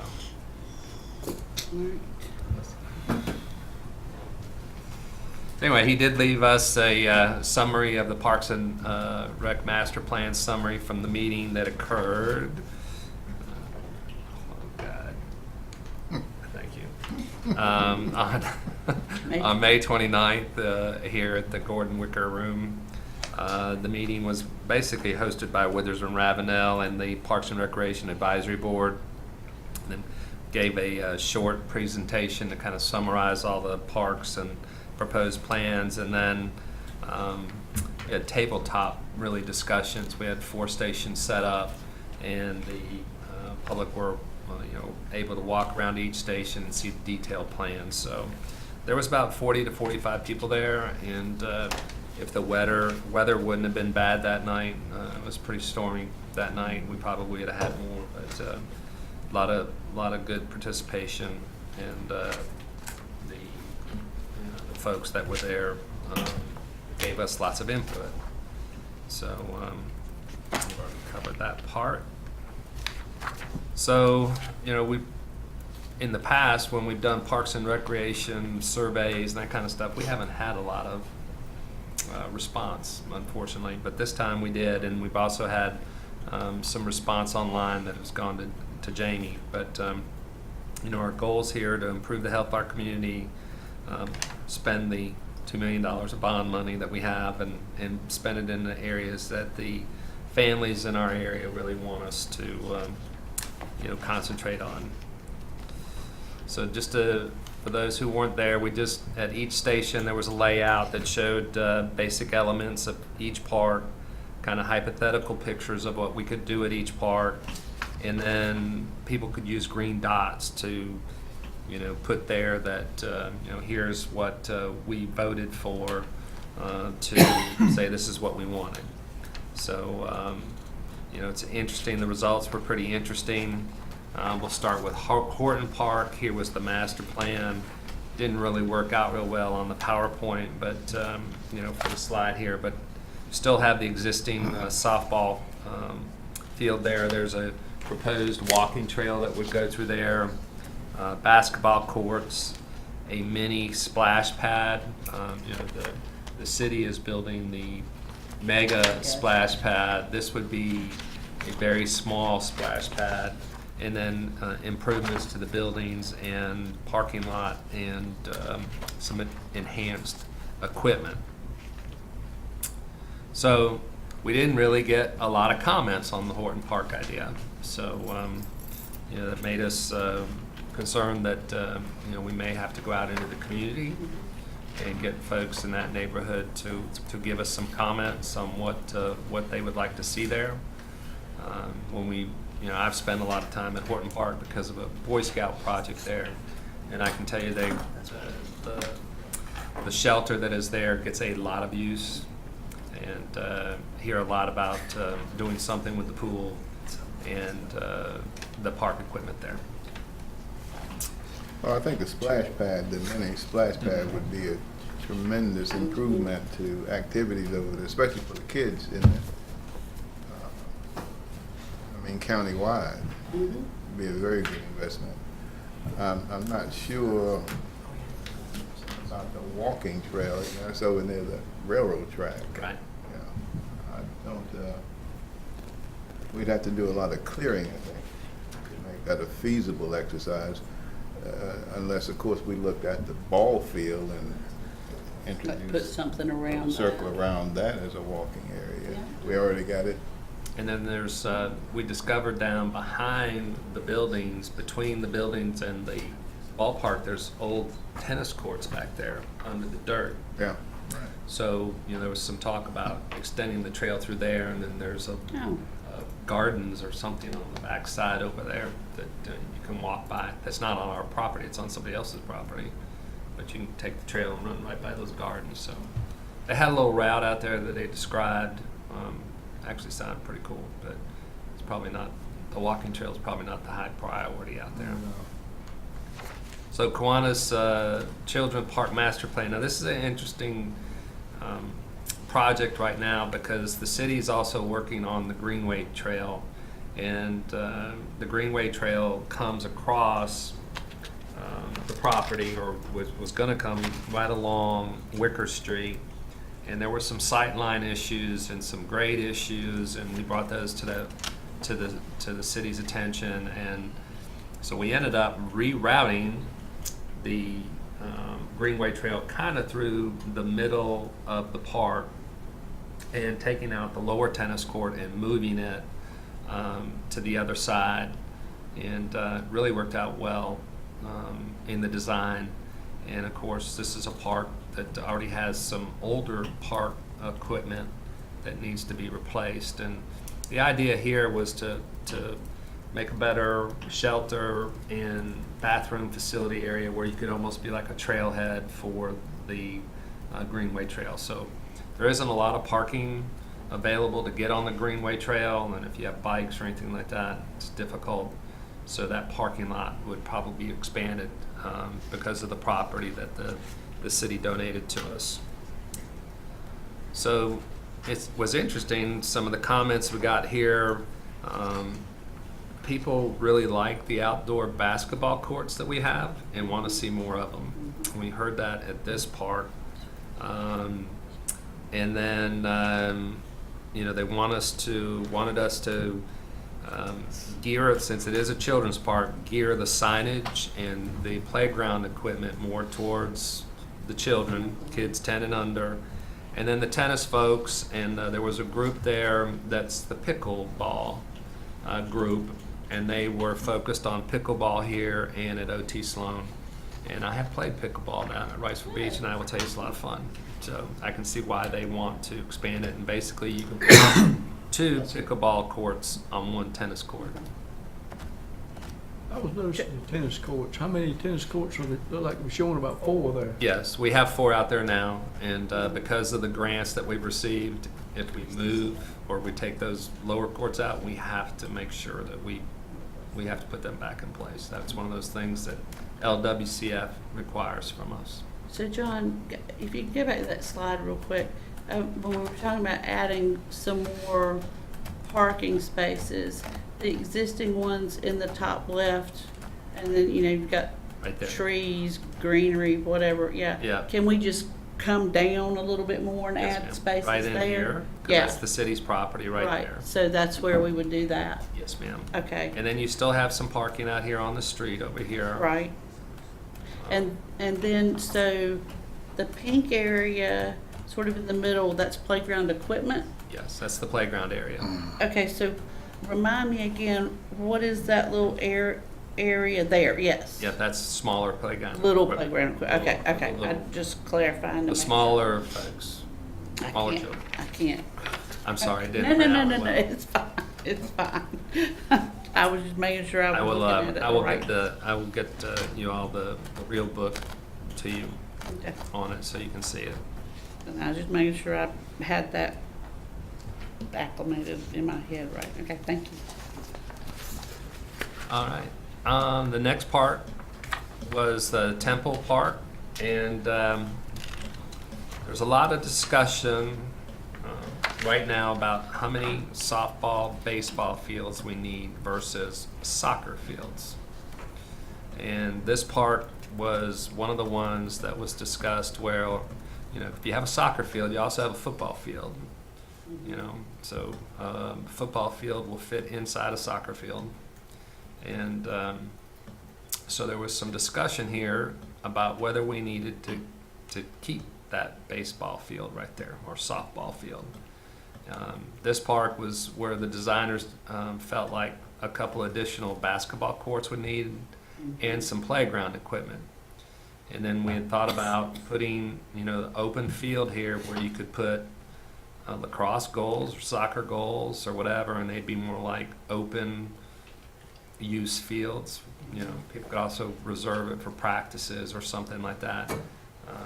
As Dr. Connect and I have been discussing, we do not have a lot of open use fields where people can just go out there and chuck a football around, kick a soccer ball around, or do anything like that. So there was, and then this was also an item that was discussed at the city meeting today about if they did a redevelopment around this whole area around here where there's vacant property over here, and if the city were willing to close this street off here, and a lot of ideas were thrown out, and you sit there and go, well, before we do this, you might want to tell us what you're going to do, and then that led to the discussion of the city and the county got to coordinate better what we're thinking and what we're doing. So we'll see what's interesting here. But there were a lot of comments on this park from the public. So I don't know if they got the message and decided to show up. Back up a minute, John, if you will. Yes, sir. That picture, right there, yeah. I mean, I'm not a designer, but it looks to me like that ball field is backwards.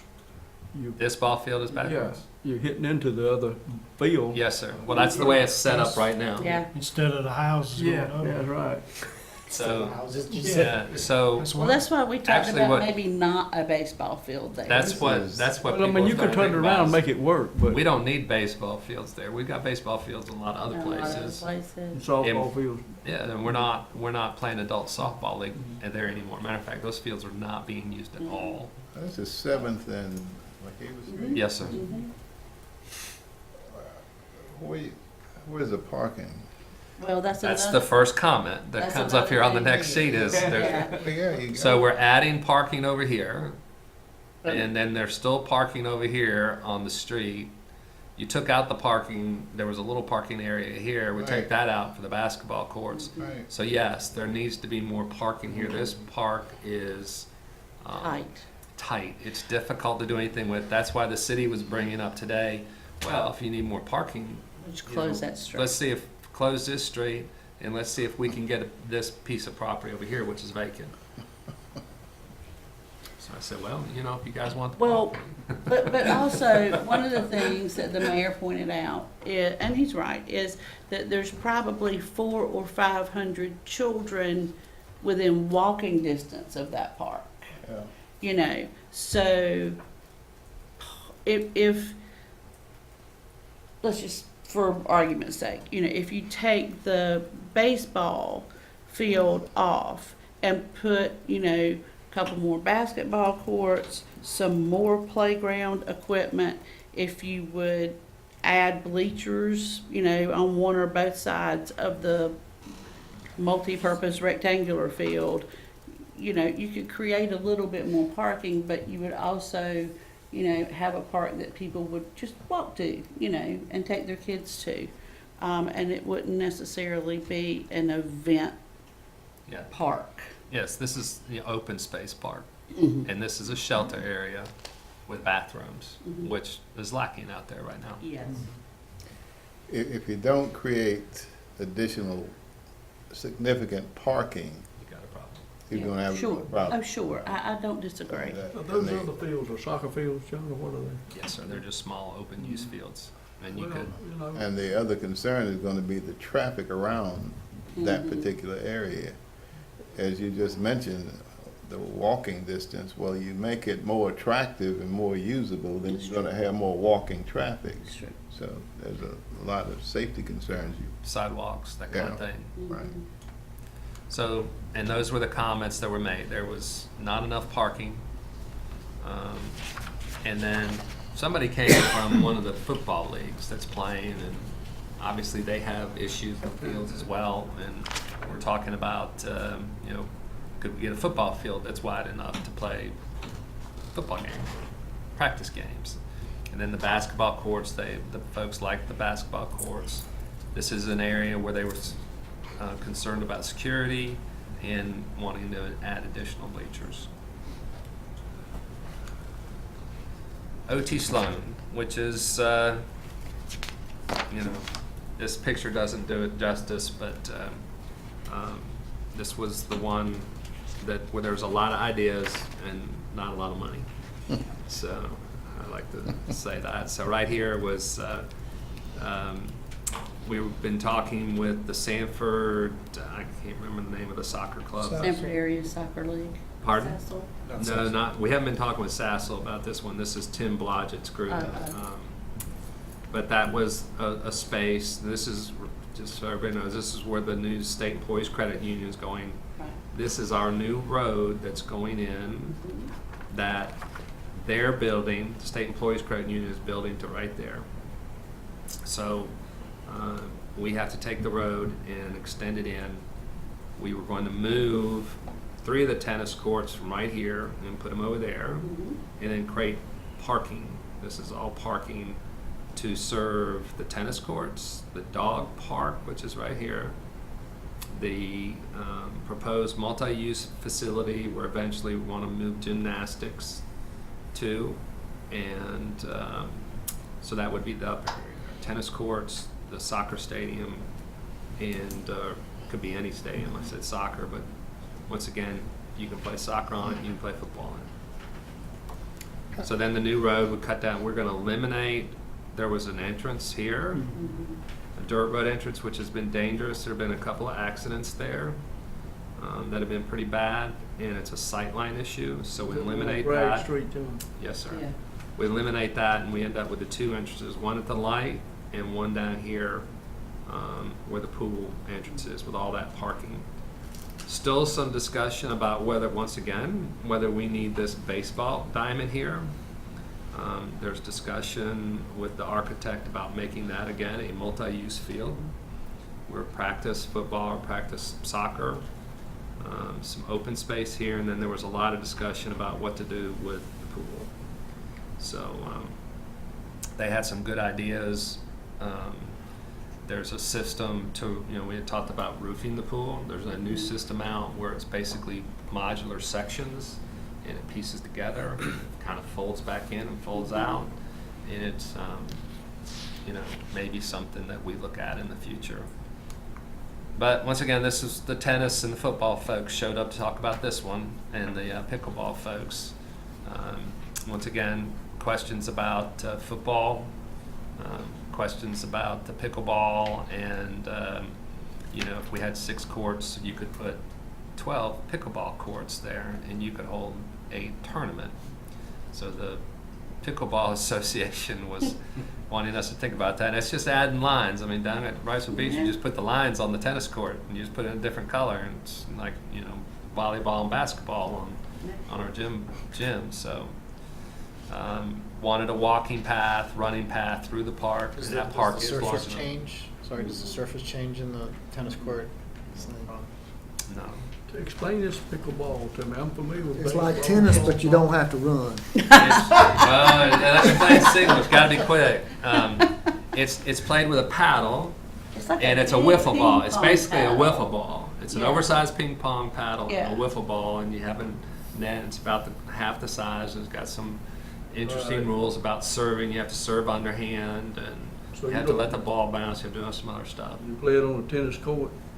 I'm about half You a don't tennis use court. football cleats though while you're playing it, do you? No, sir. You're wearing Because you're wearing run a tennis court. shoes, and it has to be on a hard surface because that ball won't bounce unless it's on that hard surface. Never But seen it played. it's like playing ping pong on the floor on a surface. I think the Enrichment Center has like a team. I don't know if they have an official team, but they have a group that gets together and goes and plays a lot. And I think that's a big sport for the senior games the last few The years. tennis courts, that was the big sport. Yeah. Yeah. So there were a lot of comments on this part. I don't know what Tai Chi is or Tai Chi. Tai Chi. On the fitness courts, but I'm assuming that has something to do with like yoga or something. Yeah, longevity, exercise. It's really good And for then, your balance. Hadn't really thought about it, but outside of the pool area, unless you have a key to the tennis shop, you can't get to a restroom out there. No, and that's been a complaint I've heard for years that we need to, I hadn't thought about it.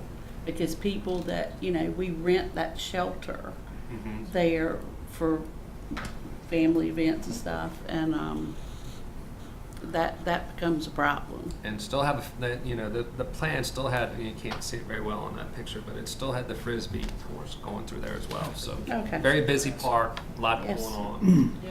So really what's next is I need to get back with the landscape architects and say, okay, this is what we're going to do going forward.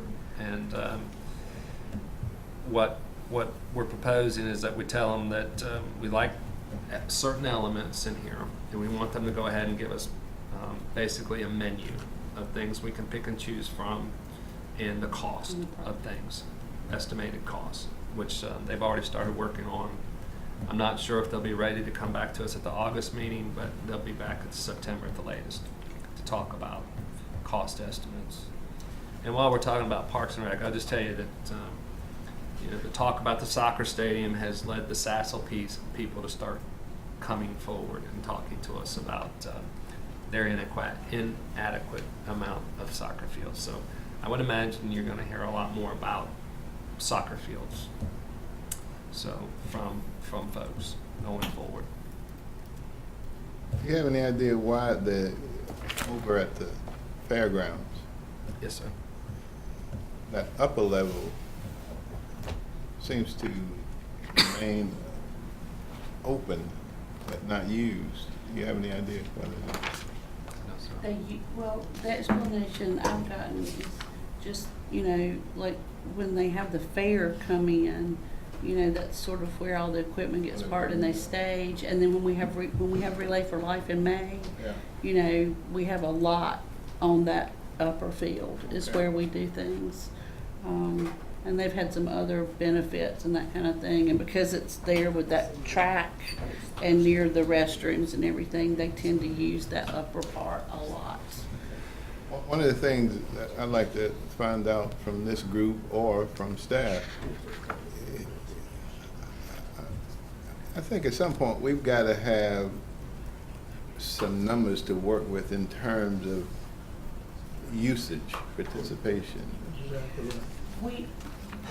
We have some of those numbers from that study that the city did that are fairly current. We can get those and share with the board. We need to do that, and Be cheaper than trying to redo it. I agree. Yeah. But we also need to figure out some way, for example, like a car counter or something out at these, like at Kiwanis Park, for example. These are great ideas and expensive ideas. Yes. And I don't get very excited about spending money and it just sits idle. Well, we have a certain amount we've got one pot of money. Yeah. We want to make sure that we spend it where it's going to be used the most. Right. Yeah. Right. And you can't upgrade all your parks at the same time. That's what I was gonna say, we may have to spend it on a couple and fix those real nice and do what we need to do there. And fix the others as we can get to them. That's why usage is so important. That's right. John, Knowing where to put them. have we shared that study with the consultants? Yes, they have a copy. They do? Okay. All right. I want to know if they have any ideas about how we do a better job of tracking the usage at all these parks. Can we maybe talk to John Payne about doing some counts? I will see. Maybe. I will see. Maybe.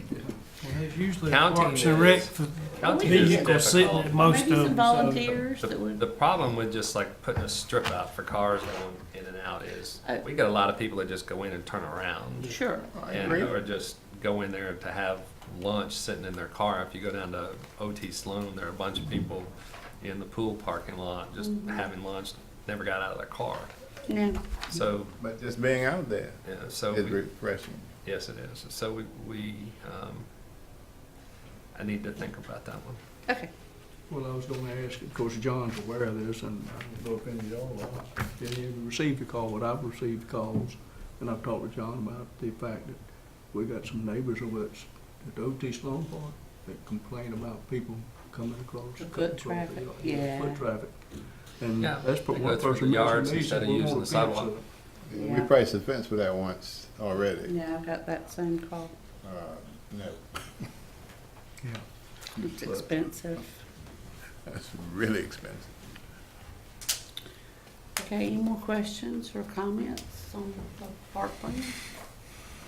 So just in the next month or so, we'll be getting some the menu list and the price. Yes, Okay. smorgasbord. Okay. All righty, Ms. Mentor.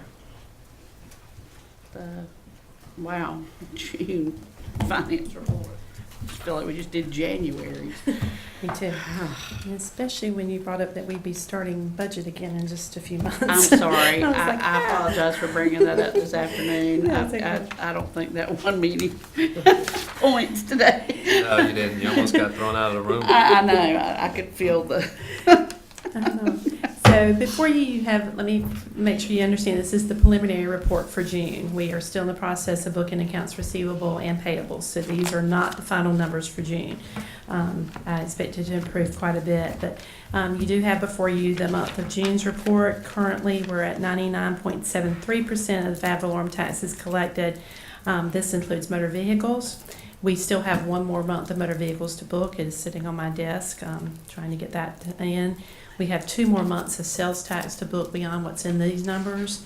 So all those things said, if you look at the bottom line right now, we're in the hole about $2.5 million. We expect that to turn around quite a bit between now and August when we book our final, get off our final numbers in. So when you see the final audit, it should look better than that. So we have no departments exceeding their budgets at this time. So that's that. And if you go to page 189, you'll see the monthly information for the sales tax for April. You will see that our numbers did drop back down a little bit for April, which is not unusual. But we're still at 83, roughly around 83% in all the categories of our budget received. So I would say we're still on target. We are only seeing about a 4% growth overall in our sales tax through April now. So hopefully May and June will pop us back up into the 4% range, but we're still right there at it. So I'll be glad to answer any questions you may have at this time. Thanks, Lisa. Thank you. Appreciate it. Okay, County Manager's report. Brief. The Colon Road Water Project is complete. Yeah. All change orders, all final punch list items have been completed. We received our final invoice today.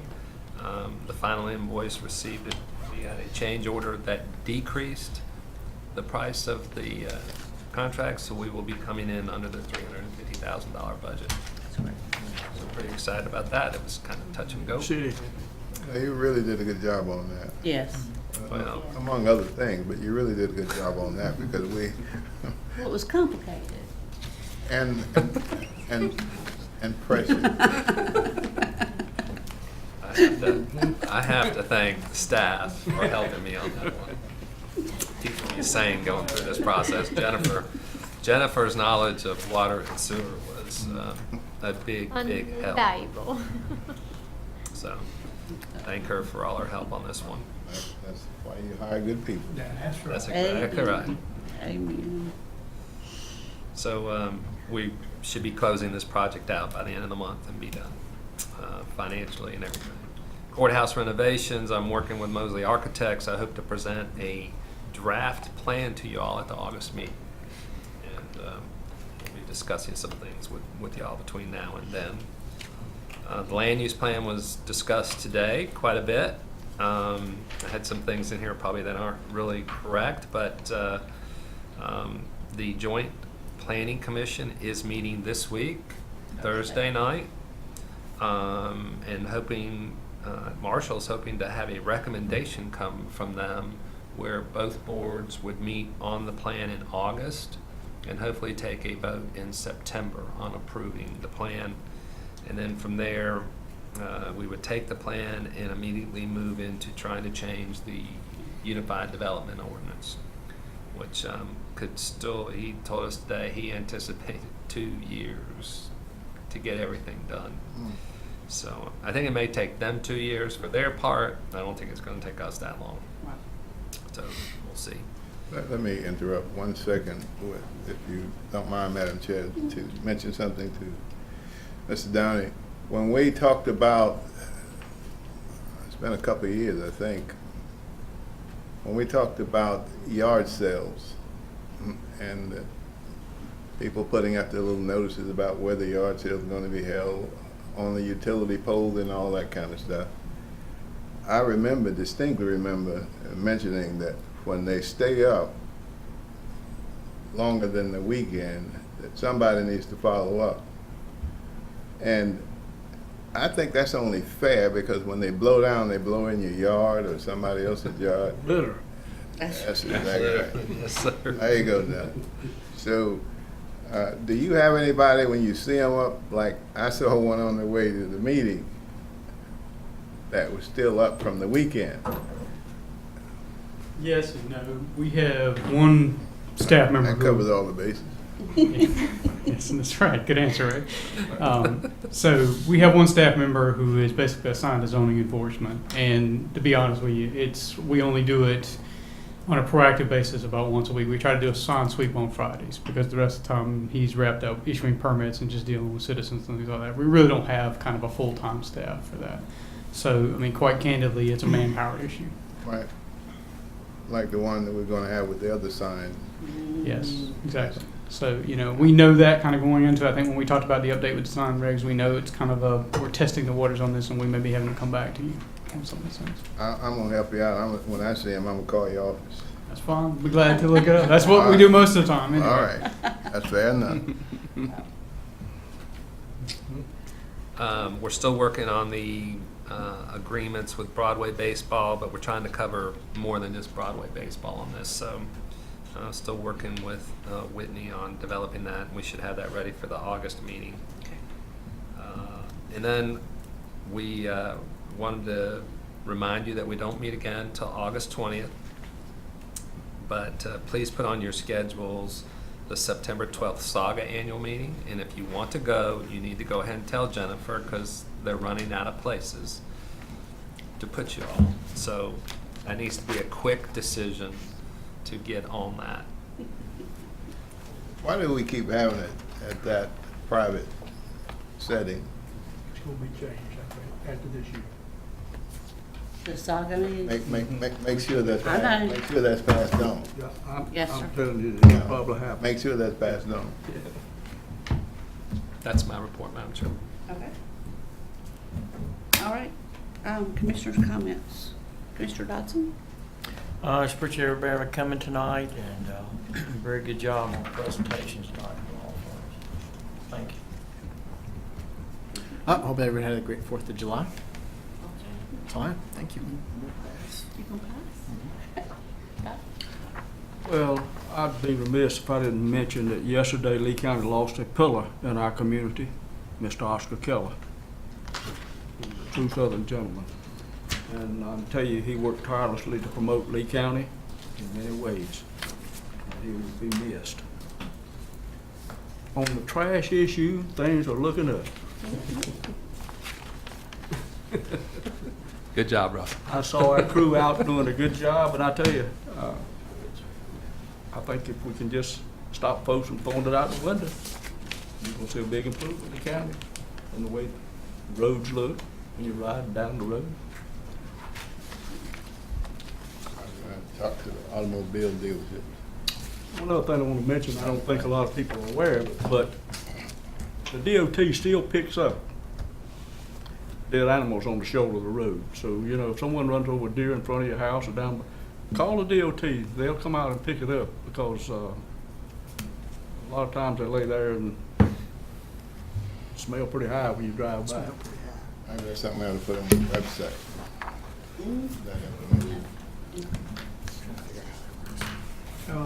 One thing, the Triangle J Council of Government is planning to have their economic growth workshop at the Dennis Wicker Civic Center this year. So I think that's on September the 27th. It's an all-day event, so you know, please, if you can, try to attend. And then thank staff for what they do.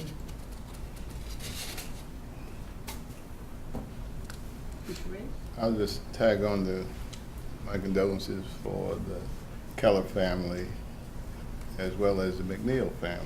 That's right. Those were two businessmen that I knew personally, and I really appreciate what they've done for this county and a lot of the families in this county. Absolutely. And that means a lot. Otherwise, good to see all of y'all.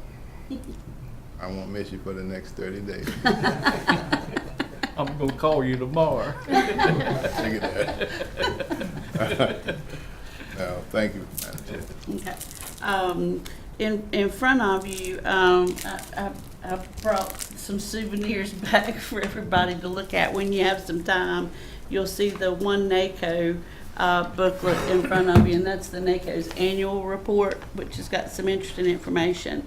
And then also, and we'll talk about it a little bit more maybe in August and September, but I do want you to start thinking about it.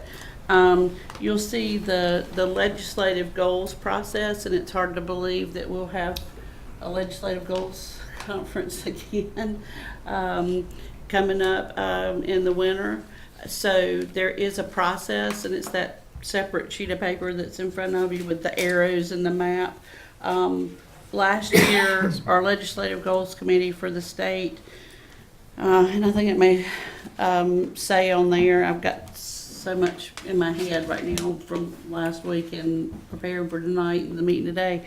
But we had over 300 legislative goals that we vetted with the Legislative Goals Committee that came from different counties.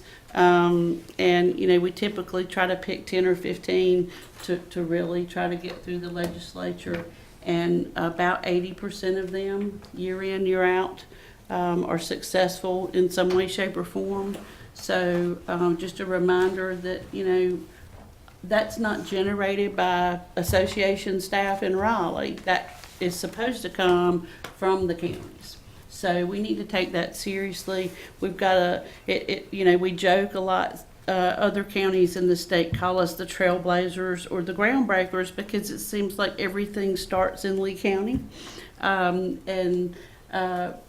you know, they encouraged us to, you know, submit some items for consideration for the legislative team coming up. And just briefly, the NACO meeting was intense, and I appreciate, you know, this board's support in allowing me to go. This is the conference notebook, and I didn't bring my notebook, but it looks kind of like what Doc has.